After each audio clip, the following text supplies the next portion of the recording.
صحابہ کا عقیدہ اہل سنت کا عقیدہ ہے۔ میں اللہ کا شکر ادا کرتے ہوئے کہتا ہوں اہل سنت کا ایک ایک عقیدہ جہاں قرآن و حدیث سے ثابت ہے وہاں اہل سنت کا وہی طریق ہے جو صحابہ کا طریق تھا، اہل سنت کا وہی عقیدہ ہے جو صحابہ کا عقیدہ تھا۔ اب اگر میں آغاز کروں اہل سنت کا ایک عقیدہ ہے، اگر ہم تقابل کریں، میں نے قبلہ کچھ عرصہ پہلے ایک کتاب کھولی، معاذ اللہ توبہ توبہ کان پکڑ لیا عبارت پڑھ کے، لکھا تھا کہ خیال اگر نماز میں رسول اللہ کا خیال آ جائے تو معاذ اللہ نماز ٹوٹ جاتی ہے۔ نہ صرف یہ کہ لکھا تھا کہ نماز ٹوٹ جاتی ہے بلکہ بدترین تشبیہ بھی دی گئی، معاذ اللہ۔ کیا عقیدہ ہے ان کا کہ اگر نماز میں رسول اللہ کا خیال آ جائے تو نماز ٹوٹ جاتی ہے، یہ ان کا عقیدہ ہے۔ اب ہمارا عقیدہ سن لو، ان کا عقیدہ ہے کہ رسول کا خیال آنے سے نماز ٹوٹتی ہے، ہمارا تو یہ خیال ہے کہ جس نماز سے رسول اللہ کا خیال جائے وہ نماز ٹوٹ جاتی ہے۔ ان کے خیال کے مطابق نماز میں خیال آئے تو نماز نہیں ہوتی، ہم کہتے ہیں جس نماز میں رسول اللہ کا خیال نہیں وہ نماز کیا ہے، وہ نماز کیسی ہے؟ اب یہ دو عقیدے سامنے آ گئے، اب یہ دو عقیدے آمنے سامنے آ گئے۔ ایک طرف کہا جا رہا ہے کہ رسول کا خیال آئے تو نماز ٹوٹ جاتی ہے، اور ہم یا رسول اللہ کہنے والے کہتے ہیں نہیں رسول کا خیال جائے تو نماز ٹوٹ جاتی ہے۔ اب آؤ ترازو رکھتے ہیں اور دیکھتے ہیں صحابہ کا عقیدہ کیا ہے، صحابہ کے عقیدے کے مطابق کیا ہے۔ آؤ بخاری کھولو، افضل البشر بعد الانبیاء، بالتحقیق حضرت سیدنا صدیق اکبر رضی اللہ تعالیٰ عنہ مصلی امامت پہ کھڑے ہیں، مصلی امامت پہ کھڑے ہیں، نماز پڑھا رہے ہیں، حضور دو قبیلوں کے درمیان صلح کروا رہے ہیں، وہاں نماز کا وقت ہوتا ہے۔ صحابہ نے صدیق اکبر سے عرض کی کہ حضور آپ جماعت فرما دیجئے، صدیق اکبر جماعت کرا رہے ہیں۔ کون صدیق اکبر؟ اللہ اکبر۔ اور میں بتا دوں یہ جو صحابہ کی امامت ملی نا صدیق اکبر کو، یہ کوئی اتفاقی امامت نہیں ہے، یہ کوئی اتفاقی امامت نہیں ہے کہ بس صدیق اکبر کھڑے تھے تو نماز پڑھا دی۔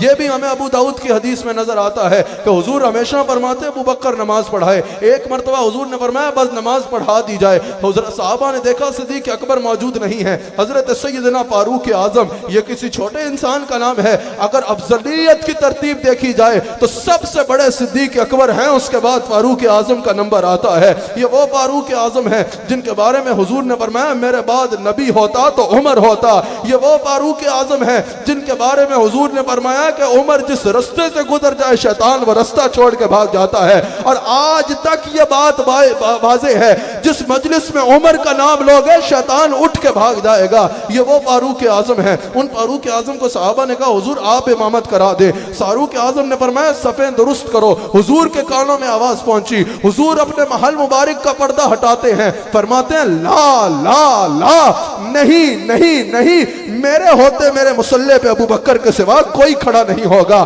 علماء بیٹھے ہیں، میں سوچنے پہ مجبور ہو گیا آخر اس میں کیا وجہ ہے، آخر اس میں کیا وجہ ہے۔ ابو بکر صدیق نماز پڑھا دیتے، حضرت فاروق اعظم نماز پڑھا دیتے نا، یہ کیا حکمت ہے کہ مصطفیٰ نے فرمایا میرے مصلی پہ میرے ہوتے ابو بکر کے سوا کوئی کھڑا نہیں ہوگا۔ میں یہ سمجھ گیا کہ جب معراج کی رات سب نبیوں میں اللہ نے میرے نبی کی افضلیت بتانی تھی نا، صرف فضیلت نہیں افضلیت بتانی تھی نا، حضرت آدم کو صف میں کھڑا کیا، حضرت موسیٰ کو صف میں کھڑا کیا، حضرت ابراہیم کو صف میں کھڑا کیا، حضرت اسماعیل کو صف میں کھڑا کیا، حضرت عیسیٰ کو صف میں کھڑا کیا، سیدہ فاطمہ کے بابا کو امام بنایا، کہا دیکھ لو یہ سب نبیوں میں سب سے افضل ہے۔ اسی طرح جب میرے نبی نے سب صحابہ میں ابو بکر صدیق کی افضلیت بتانی تھی، عمر فاروق کو صف میں کھڑا کیا، سیدنا عثمان کو صف میں کھڑا کیا، سیدنا علی کو صف میں کھڑا کیا،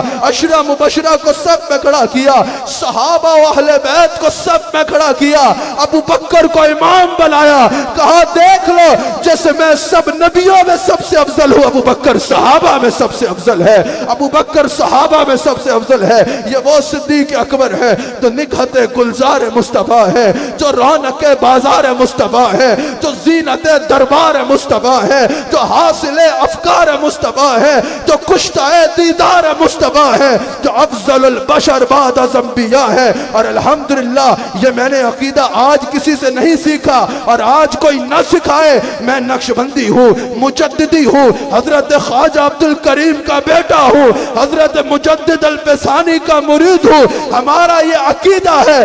سنی وہی ہے جو ابو بکر کو افضل البشر بعد از انبیاء مانتا ہے. جو ابو بکر کی افضلیت کا منکر ہے وہ سنی ہو نہیں سکتا، وہ اہل سنت میں ہو نہیں سکتا، وہ سنی ہو نہیں سکتا. اور اس میں میرے کئی بیانات موجود ہیں الحمدللہ، اور کئی بیانات موجود ہیں جس میں میں نے وضاحت بتایا ہے افضل البشر بعد از انبیاء کون. مجددیوں کی تو بات ہی اس سے شروع ہوتی ہے کہ افضل البشر بعد از انبیاء. ہم تو صحابہ کی ترتیب میں بھی افضل صدیق اکبر کو مانتے ہیں، خلفائے راشدین میں بھی پہلا نمبر صدیق اکبر کا ہے. ہم نقشبندیوں کی طریقت میں بھی حضور کے بعد پہلا نمبر ابوبکر صدیق کا ہے. صدیق اکبر نماز پڑھا رہے ہیں، صدیق اکبر جماعت کرا رہے ہیں. اللہ اکبر. اور یہ ہمارا عقیدہ آج کا نہیں ہے، میرے اس عقیدے پہ میرے بزرگوں کی قبریں گواہ ہیں. الحمدللہ الحمدللہ. حضور علیہ الصلوۃ والسلام کے غلام حضرت سیدنا صدیق اکبر جماعت کرا رہے ہیں. اتنے میں حضور آ جاتے ہیں. میں نے کیا بتایا تھا؟ دو عقیدے ہیں نا. ایک کا عقیدہ ہے خیال آنے سے نماز ٹوٹ جاتی ہے، اور ہمارا عقیدہ ہے کہ خیال جانے سے نماز نہیں رہتی. آؤ دیکھتے ہیں صحابہ کا عقیدہ کیا ہے. حضرت صدیق اکبر جماعت کرا رہے ہیں. اللہ اکبر. اتنے میں حضور آ جاتے ہیں. حضور آ جاتے ہیں. بخاری میں یہ حدیث موجود ہے. جس صحابی کو پتا چل رہا ہے نا کہ حضور تشریف لا رہے ہیں، اپنے ہاتھوں پہ ہاتھ مار رہے ہیں اور صدیق اکبر کو متوجہ کر رہے ہیں کہ حضور آ رہے ہیں. نماز کی حالت میں ہے صدیق اکبر. صحابہ نے اپنے ہاتھوں پہ ہاتھ مارنا شروع کر دیے. صدیق اکبر کو اندازہ ہو گیا کہ حضور تشریف لا رہے ہیں، اور یہ بھی موجود ہے کہ حضور سفید چیرتے تشریف لا رہے تھے. جس صحابی کو پتا چل رہا ہے حضور آ رہے ہیں، صحابی نماز کی حالت میں رستہ چھوڑتا چلا جا رہا ہے، رستہ چھوڑتا چلا جا رہا ہے. اتنے میں حضور علیہ الصلوۃ والسلام کے بارے میں ابو بکر صدیق نے جان لیا. منہ کعبے کی طرف ہے لیکن صحابہ ہاتھوں پہ ہاتھ مار رہے ہیں. صدیق اکبر نے جان لیا کہ حضور آ رہے ہیں، حضور آ رہے ہیں. صدیق اکبر کو جب یہ اندازہ ہوا حضور آ رہے ہیں، بخاری میں موجود ہے التفت رہا رسول اللہ. صدیق اکبر نے پیچھے مڑ کے دیکھا اور دیکھا رسول اللہ آ رہے ہیں. اب مجھے بتاؤ، کوئی اتنا مڑ کے پیچھے دیکھے تو نظر آئے گا؟ کوئی اتنا مڑ کے پیچھے دیکھے تو نظر آئے گا؟ یہ بھی الفاظ موجود ہیں کہ حضور سفید چیرتے آ رہے تھے، حضور بالکل پیچھے سے آ رہے تھے نماز کی حالت میں. رہا رسول اللہ. ابو بکر پورا پیچھے مڑ گئے اور دیکھا رسول اللہ آ رہے ہیں، رسول اللہ آ رہے ہیں نماز کی حالت میں. جب صدیق اکبر نے یہ دیکھا کہ رسول اللہ آ رہے ہیں، صدیق اکبر نماز کی حالت میں مصلی سے پیچھے ہو گئے، رخ کعبے سے ہٹایا اور رسول اللہ کی طرف کر لیا. حضور نے فرمایا ابو بکر نماز پڑھاتے رہو.